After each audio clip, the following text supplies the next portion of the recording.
وہ ہے نماز.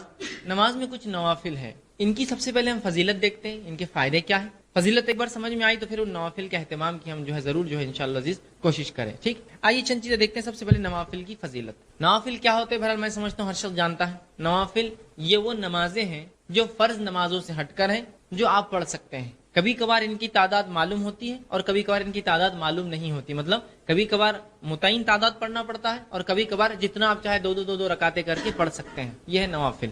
چاہے کسی نماز سے پہلے آپ ادا کر لیں، کسی نماز کے بعد ادا کر لیں، کوئی اس میں حرج نہیں. ٹھیک، جو نوافل اللہ کے رسول صلی اللہ علیہ وسلم نے تعداد میں پڑھی مخصوص، جیسا 4 یا 8، تو ہم کو اتنا ہی پڑھنا ہے. جس معاملے میں آپ نے رخصت دے دی اور چھوٹ دے دی کہ بھائی جتنا چاہے پڑھو، اس معاملے میں آپ کو اور ہم کو اختیار ہے، ہم جتنے چاہے دن اور رات میں پڑھ سکتے ہیں. آئیے نوافل کی فضیلت کیا ہے. اللہ کے رسول صلی اللہ علیہ وسلم کی حدیث ہے، ترمذی کی روایت ہے، حسن حدیث ہے. آپ صلی اللہ علیہ وسلم فرماتے اور کہتے ہیں، اللہ تعالیٰ نے بندے کو کسی ایسی چیز کی اجازت نہیں دی جو ان 2 نوافل سے بہتر ہو، جنہیں وہ ادا کرتا ہے اور بندہ جب تک اپنی نماز میں رہتا ہے اس کے سر پر نیکیاں ڈالی جاتی ہے. مطلب ایک انسان جب نوافل کا اہتمام کرتا ہے، ٹھیک، اور 2 رکعتیں مطلب 2 کر کے نوافل چونکہ پڑھی جاتی ہے، تو جب تک بندہ نوافل میں ہوتا ہے، نماز ادا کرتا ہے، تب تک اس کے سر پر نیکیاں ڈالی جاتی ہیں. اب اللہ عالم کتنی کیا تعداد میں کیا رفتار رہتی ہوں گی، فرشتے کتنے ڈالتے ہوں گے، کس انداز سے، واللہ عالم. لیکن ایک بات تو معمول ہے، ایک بات سمجھ سکتے ہیں آپ. اگر میں کہوں کہ فلاں کام کرو تو میں تمہیں پیسوں کی تم پر بوچھار کر دوں گا، یہ ڈالنا ہی تو ہوا،